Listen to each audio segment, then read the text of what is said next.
राहता येथे शिक्षण महर्षी कर्मवीर भाऊराव पाटील यांची 138वी जयंती शारदा शैक्षणिक संकुल येथे मोठ्या उत्साहात साजरा करण्यात आली।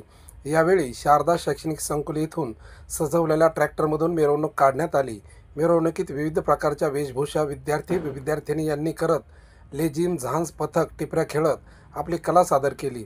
मिरवणूक श्री वीरभद्र महाराज प्रांगणात आल्यानंतर श्री छत्रपती शिवाजी महाराज पुतळ्यास पुष्पहार अर्पण करून गळवंती मार्गाने पुढे हुतात्मा चौकात शहीद अनिल कुमार निकाळे यांच्या स्मारकास पुष्पहार अर्पण करून अभिवादन करण्यात आले।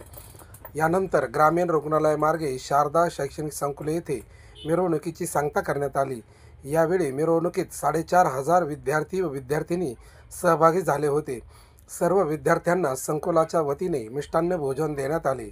यावेळी शारदा शैक्षणिक संकुलाचे अध्यक्ष रमेश भाऊ शिंदे, मुख्याध्यापक बनसोडे सर, शिक्षकवृंद तसेच डॉक्टर पी.जी. गुंजाळ, सर्जेराव मते सर, प्रमोद बोठे, विजयराव शिंदे, पत्रकार ज्ञानेश्वर जोरे, साहेबराव निधाने, सुनील सदाफळ, पत्रकार नवनाथ सदाफळ, रामदास लांडगे, वाल्मिक बोठे, सुधाकर वाडेकर भगत आदीसह पालक उपस्थित होते। NS न्यूज करता अनिल सोमवंशीसह संपादक नवनाथ पाटील सदाफळ, राहता।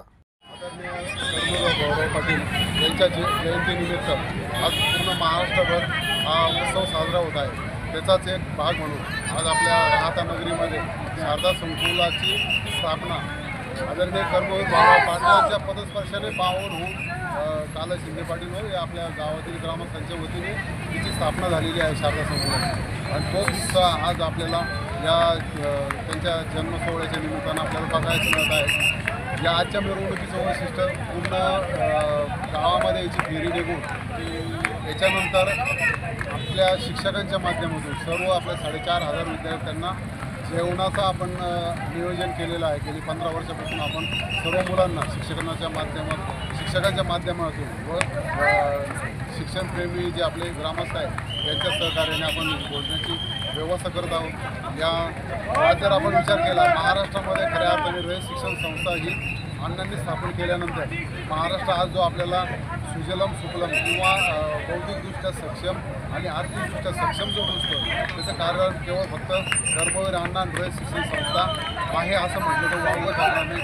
या अशा उत्सवाच्या निमित्तानं मी कर्मवीर अण्णांच्या स्मृतीस विनम्र अभिवादन करतो आणि त्यांच्या ह्या जन्मदिनाच्या निमित्तानं सर्वांना, शिक्षणप्रेमींना, या राहता पंचक्रोशीतील सर्व लोकांना शारदा संकुलाच्या वतीने, रयत शिक्षण संस्थेच्या वतीने शुभेच्छा देतो आणि थांबतो। जय हिंद, जय कर्नाटक।